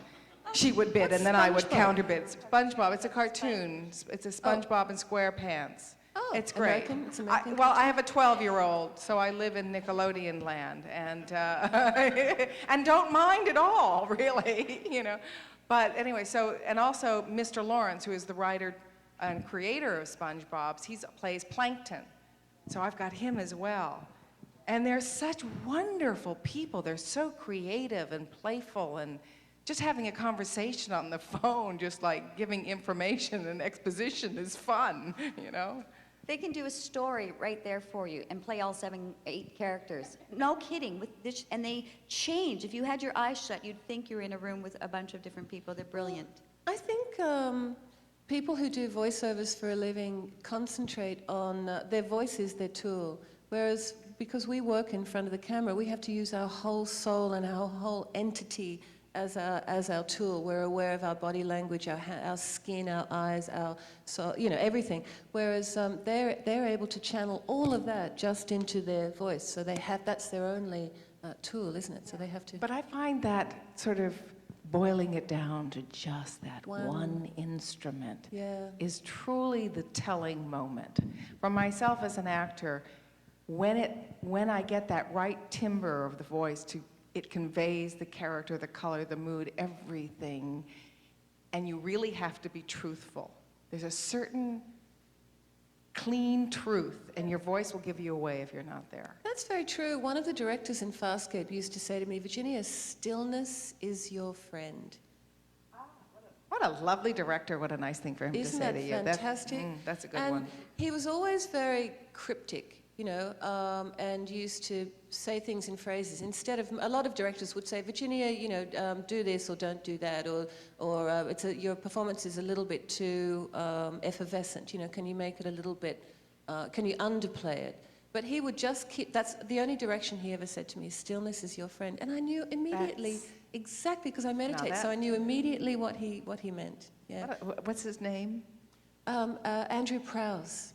Andrew Prowse. Well, I hope I get a chance to work with Andrew Prowse. He's That's when I say, I want a director like that one. You know, that's important to have somebody who can say it just a way and suddenly it becomes very clear. As opposed to, I remember one time working with a director who came up through the world of editing and he knew nothing about the actor's process. So when I said to him, I really have trouble with this phrase, this dialogue here, I really don't understand the dynamics that are going on. He said, well, you're the actor, figure it out. Oh, great. Thanks a lot. Oh, okay. Of course, I liked even more the time that I came in, the studio called me in to do a pickup scene for a film that I was in. And they gave me the side, and the side was our scene. I hadn't seen it before that moment. They're on the set, they give me the side, I read it. Does everyone know what a side is? It's your scene written on a piece of paper. You know, you're just gonna do that one scene. So it's a side, a scene. So I'm looking at this one scene, and it's a girl in a telephone booth. And it goes something like this. I understand, all right? I'll get it done. I said I would do it. Come on, leave me alone, enough of this. Look, I'll do it, okay? End of it. Thanks. All right, I'll call you later. Bye. I said to the director, who am I talking to? He goes, I don't know. I said, does the writer know? No. And I'm doing this scene because? Well, we call it a red herring. A red herring. Well, we've cut the film together and you've come out to be this really nice person and no one could possibly believe that you are the bad person. So we're going to give them a red herring so that just for a moment as they're going through this 4-hour miniseries, they may think, ooh, is she the evil one? So do you remember what I said in that phone booth a few seconds ago? Well, as an actress, our job is to make it the truth. So how do we do that? For me, I had to pretend, okay, here's my dialogue. What is the truth? The truth is I'm talking to my mother about the laundry that I left on the floor. And I did the entire scene going, okay, I said I would do it, all right? I'll get to it. End of the story. All right, thank you. Now the audience only got that emotion that I was putting into the moment. So for a moment they're going, is she talking to her boss? Is she really an undercover agent? Did she sleep with him so he could get close to the script? Oh my God, or is she working for the Middle East terrorist? You know, so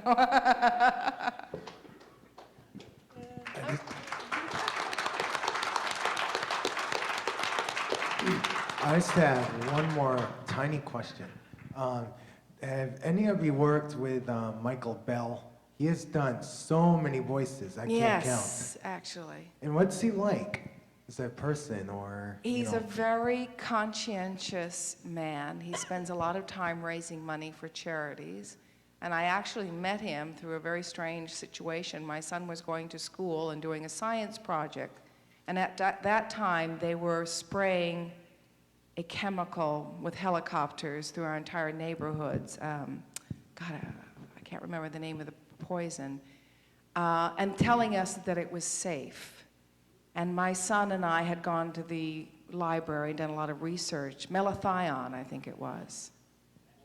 Literally, you know what it's like being inside of a house and listening to 8 helicopters fly around and knowing that every tree and plant and insect, they're spraying malathion. And when my son and I did the research and we discovered that it causes blindness, you know, that the Japanese have outlawed it because it's been proven to blind people, and the government is telling us, well, we got to kill that fruit fly. God forbid that fruit fly that came in from Mexico should get into our ecosystem. It'll kill our farming. And I'm going, and the malathion will kill the people and pollute the water and kill the farming. So this is not the solution. But what I thought was very interesting is in our research, it led us to Michael Bell's home. And he was the gentleman in the neighborhood who was campaigning against local government and saying, we have got to stop this. We can't allow this in our lungs and in our eyes. You can't do this to our children. And so that's my story about Michael Bell. Very nice man. He had a beautiful home that was all woodsy and simple and very function and form. And his mother lived in the house in the back garden, which I thought spoke very well of Michael Bell. Yes, it finally did get stopped.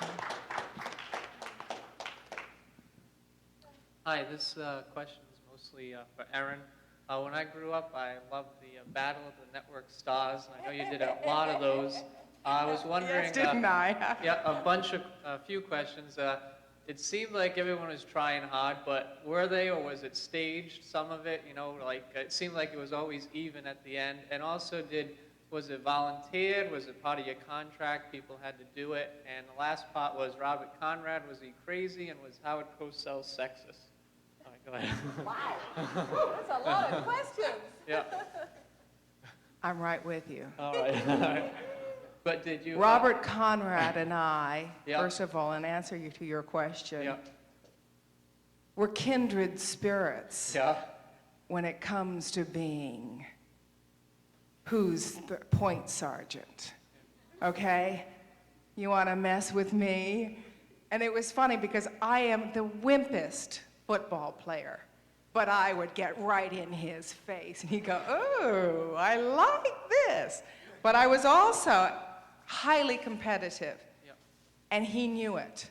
And my favorite moment with Robert Conrad was when he was coaching the gentleman from sitcom, big heavy guy, Linda Lavin's show. He was the cook. Vic Tayback. Vic Tayback in a dune buggy, and me in a dune buggy. You have to understand, I fly a starfighter, okay? And my starfighter is a BMW 325i M series. Stick, 6 gears. And the lesson in learning how to drive a car like that is to go with the flow, never really quite stopping, right? And never braking, because you always know how to downshift, connect, smooth into it, be in control. Please. Robert Conrad, he's coaching Tayback.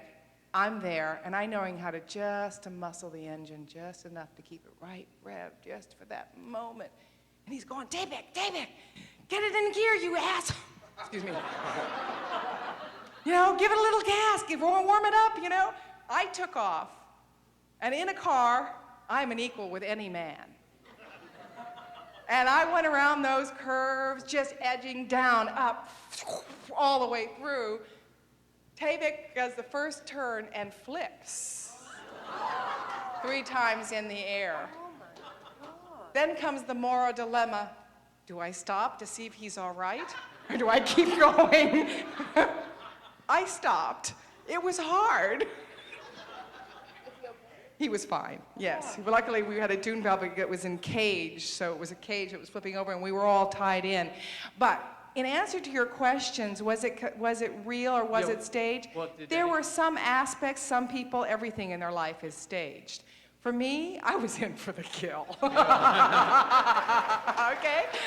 And the thing that would really annoy me was that it was always the men who were the coaches of the team. Yeah.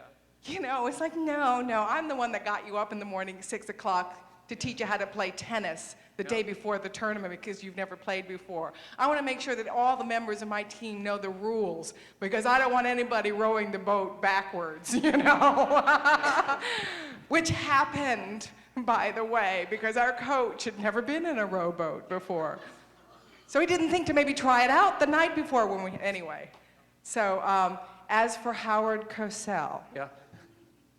Howard Cosell was the most amazing man I have ever met in my entire life in terms of it didn't matter how many gallons of alcohol he consumed.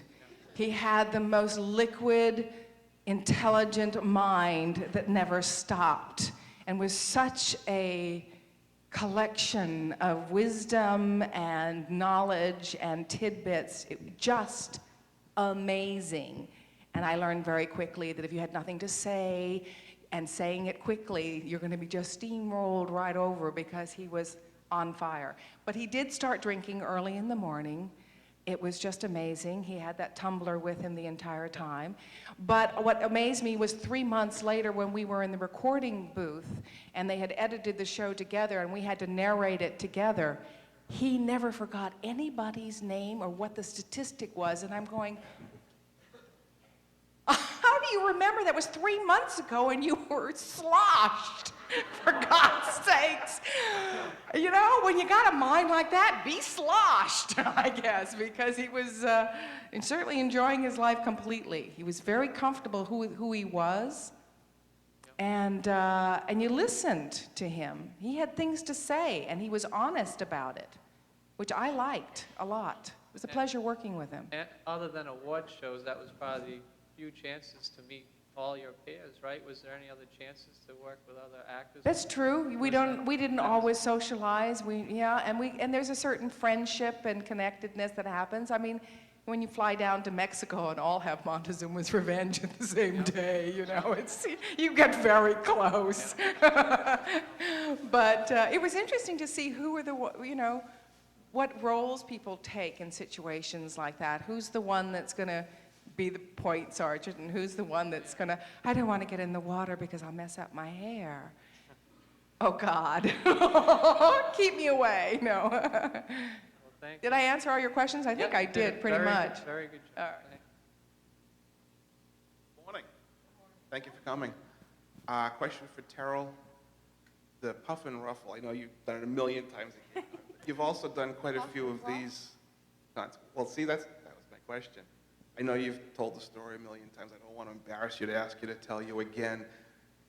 But it must be a story that these people have experienced. Have you told them, have you heard them talk about the other actresses that you've worked with? No one's ever? No. Okay, and I can tell by your look you don't want to tell them about it. I feel 6 years of the puff and ruffle. Okay. Y'all know the puff and ruffle, right? Well, no, yeah. don't tell it if you don't want to tell it. I just didn't know if you'd heard it from them, that's all. Thank you. No, I'm sure, I don't know. Why don't you know what? Better question, ask Virginia about that. Puff and ruffle. Yeah, ask Virginia if she experienced it. I don't know what that is. What is it? I'm an Aussie having a hot flash. You know, and she's using my photo to fan herself with. Because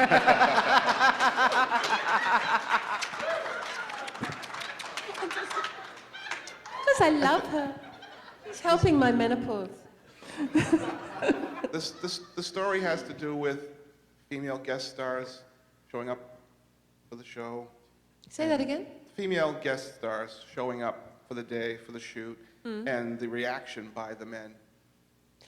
Oh, You know that's how a pigeon puff puffs and his ruffle. chest? Oh, suddenly Yeah. they suck in their Peacock stomachs. ruffles his feathers. And the Hence the chest puff and goes ruffle. up. Oh, yeah. Oh, Poor, no, poor I know Teryl's exactly what you told the mean. story a million times. I Oh, don't want her to tell it yeah. again. But Isn't she's it the only interesting? one I've heard tell Oh, it, so I yeah. didn't know. No, It must be. you know, I've seen Guys my... being guys. My dad does that all the time. Every single time a pretty girl walks past him, I see his stomach go, doop. And his chest goes, boop. And she goes away and he goes, boop. But you're a regular on the show. Do you see that from the male members of the show? Yeah. Of course. So let's hear some of your stories then. Teryl told it a million times. Yeah, but it's Let's hear some of yours. just daily. It's something that you just get used to. It's every single guy on the set, except the gay ones, and they'd be doing it to the guys when they see a cute... I was going to say, they get pretty good puff and ruffle, too. There was a lot of puffing and ruffling going on about Ben Browder's bottom, I'll have you know, and a lot of the women puffed and ruffled over his bum, and a lot of the boys puffed and ruffled over his bum, because he has the best bottom I've ever seen in my life. It's like, and I'm an eye girl. I'm not into, I don't like a man just because he has strong arms or, ripped abs or whatever. I like eyes.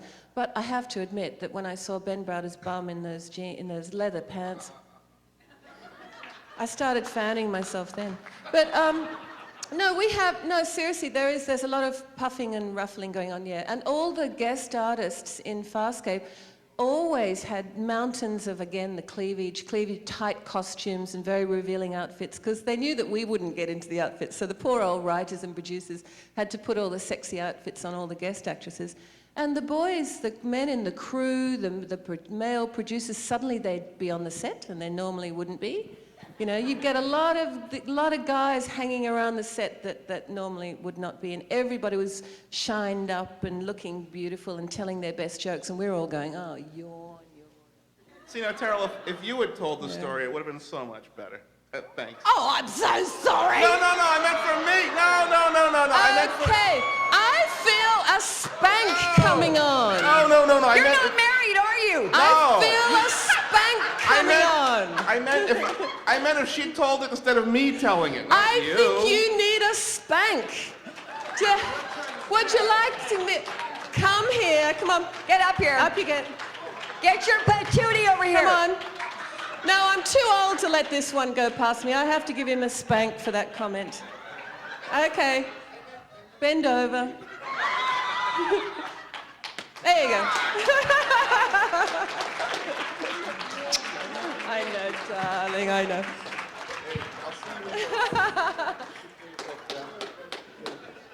Only kidding. I enjoyed it. I love spanking boys. I agree with that, man. I agree with everything you just said. Where does... Oh no, I'm starting something. All day long, everyone will be being cheeky with me because they want to spank. You want to spank too? Where does the... No more. No. Just where does the line form for that?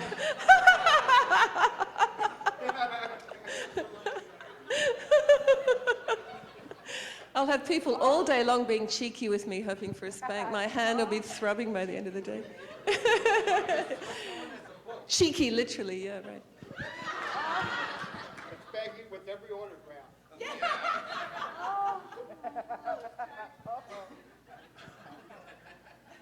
Watch out, I find a trend starting. Oh dear. I was just going to say, when you'd go to the fairs and it'd be kisses 5 cents, I can just picture Ginny be standing in this booth, smack on the bottom, $5.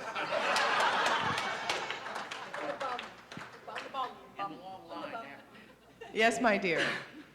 That's a good idea. I see a trend starting. This question is for Teryl. I have a lot of people that couldn't make it that wanted me to tell you how much your presence on the show was missed and how much it will be missed. Teryl. Oh, sorry. I had a lot of people that couldn't make it that wanted me to tell you, if I got the chance to talk to you, how much your presence on the show is missed and how much it will be missed. Thank you so much. Is that, I can't see this far, is that Eunice? No. No, my name is Jamie. Jamie? Hi. Jamie, that is so sweet of you to say, and I thank you very, very much, because I'm going to miss it too. Yeah, It's 7 you were. years of family and fun, and yeah. You're just a great character. Thank and you. It's sad to not have you there anymore. Oh, thank you so much. Oh, you're very sweet. Oh, thank you. My question is... 7 years of a job, huh? Nice, isn't it? My question is what plans do you have next? Any other roles? Like every actor, you're out looking for roles. I'm currently doing a recurring on a show, which I think is brilliantly written. It's a dark comedy called Dead Like Me with Mandy Patinkin, and it's on Showtime. So I'm You doing get that. to work with Mandy? Yeah. Can I come over? You can come play. It's so that's sort of keeping me busy right now in class. Look at her. She's puffing ruffling, people.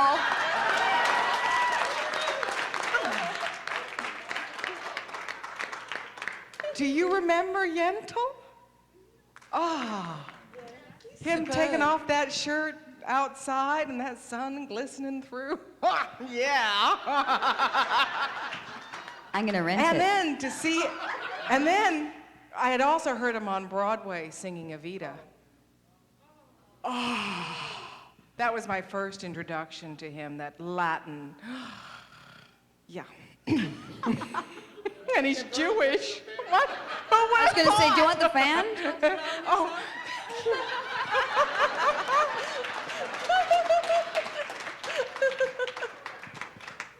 My mother said I'd always make a terrible liar. Everything just shows on me. Thank you. Oh, please, go on. Tell us. Yes, thank you for. And what do you for do saying on that. Well, best of luck with I'm everything that sorry. you do in the future. Thanks. What do you do on this show with him? I'm a realtor. I play Linda, this A wacky realtor. Realtor. To on it. his... Well, it's a long story because he's a Grim Reaper, so it's. The Grim Yeah, Reaper? it's- Oh. Yeah, you have to watch it. Yeah. Oh, but it sounds like fun. It is. Oh. It's a half hour? I've never seen it. Oh, is it on yet? I've read the scripts. I don't watch this stuff. I really don't. It's radio? It's... No, it's television. TV Showtime. It's Are 1 you- hour, isn't it? Yeah, they're a 1 hour. It's a 1 hour. I'm just judging by the number of pages, so it's got to be close to like a 40-minute, 45 without commercial, right? Right, Yeah. okay. And it's called what again? Dead Like Me. Dead Like Me.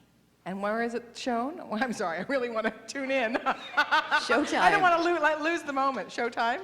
On what night? Do we know? Friday, thank you. Okay. Opposite Reba? Do we nobody knows, okay. Sorry, we'll move on. It was just more of a commentary than a question, since all of you were in an ensemble cast of something. If you ever see any of your fellow cast members, please let them know. We'd love to see them as well. You know? Especially Stargate. Definitely. Well, you guys had Shanks, Michael Shanks last year, right? Yeah. Oh, definitely, you will see them. You will. Oh, that's right, you liked his peach butt. She actually went on, this woman went on about Richard Dean's bum looking like a peach with a little bit of fuzz. I went on, it's a little bit too many details, but I'll pass along your information to him. And how does she And know? she was doing the little hand movements too. You had those hand movements down as if you knew the exact size of that butt. Yeah. Okay, I'd like to talk to you about You in the Middle, about Richard Anderson, and on, I forgot the show, your show, I forgot the name of it. Yeah. The show with Richard? You were in it, I know, it sounds... Me in the Middle. The show's called Stargate. Stargate, okay, Yeah. thank you. My mind's somewhere else today. All right, I got to ask you about Richard Anderson's bum, you said? Yes, it is. No, let's just get something very clear. I was not talking about Richard Dean Anderson's bum. The lady in the aisle here was talking about his bum. So she knows more about it, I think, than I do. Really? Marion. What have you got coming up? I have a movie called Caught in the Headlights. I got to play Mrs. Jones opposite Stacy Keach playing Mr. Jones, and we were over the hill hired assassins. And I got to bleach my hair white because they wanted me to play a little bit older.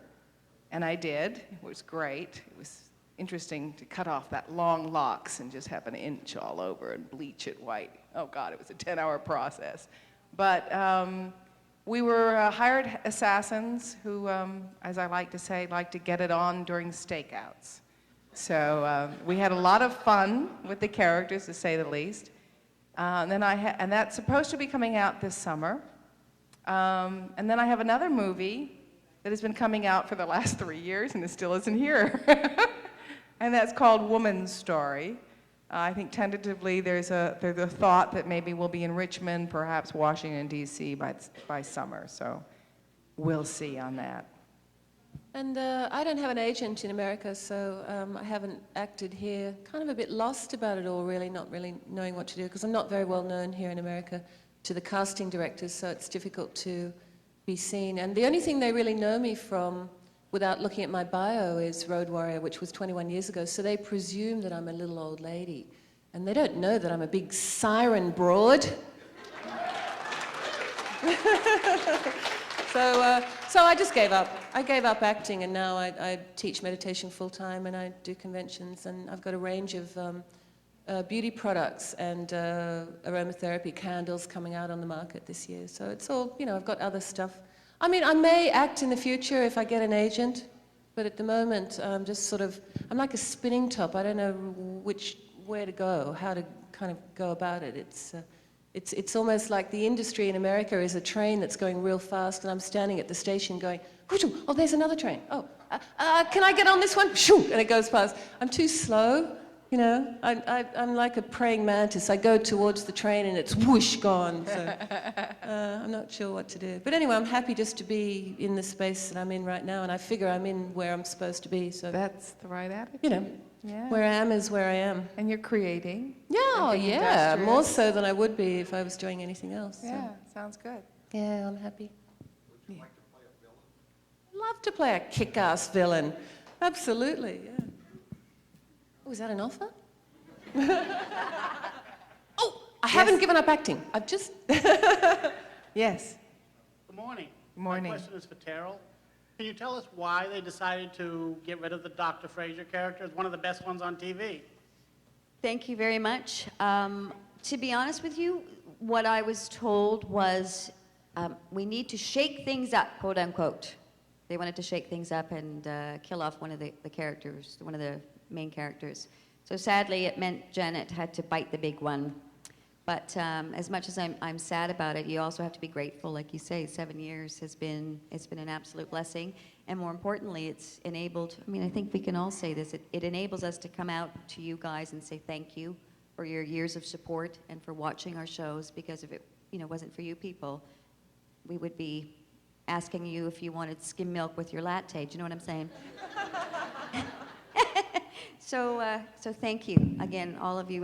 And I think we're getting ready to go, so I'd just like to take this opportunity to say thank you to Bob and to Paul and to Deb and to all you fantastic and people who have volunteered your time, to Miss Sue, and to Brian. Everybody. You've been outstanding and you've made us feel very welcome and looked after, so thank you, Our everybody. assistants and so Deb much. and Paul, yeah, exactly. And I shall have to agree with all of that. Thank you very much. It's been a very well-run convention and a real pleasure meeting all of you. Thank you.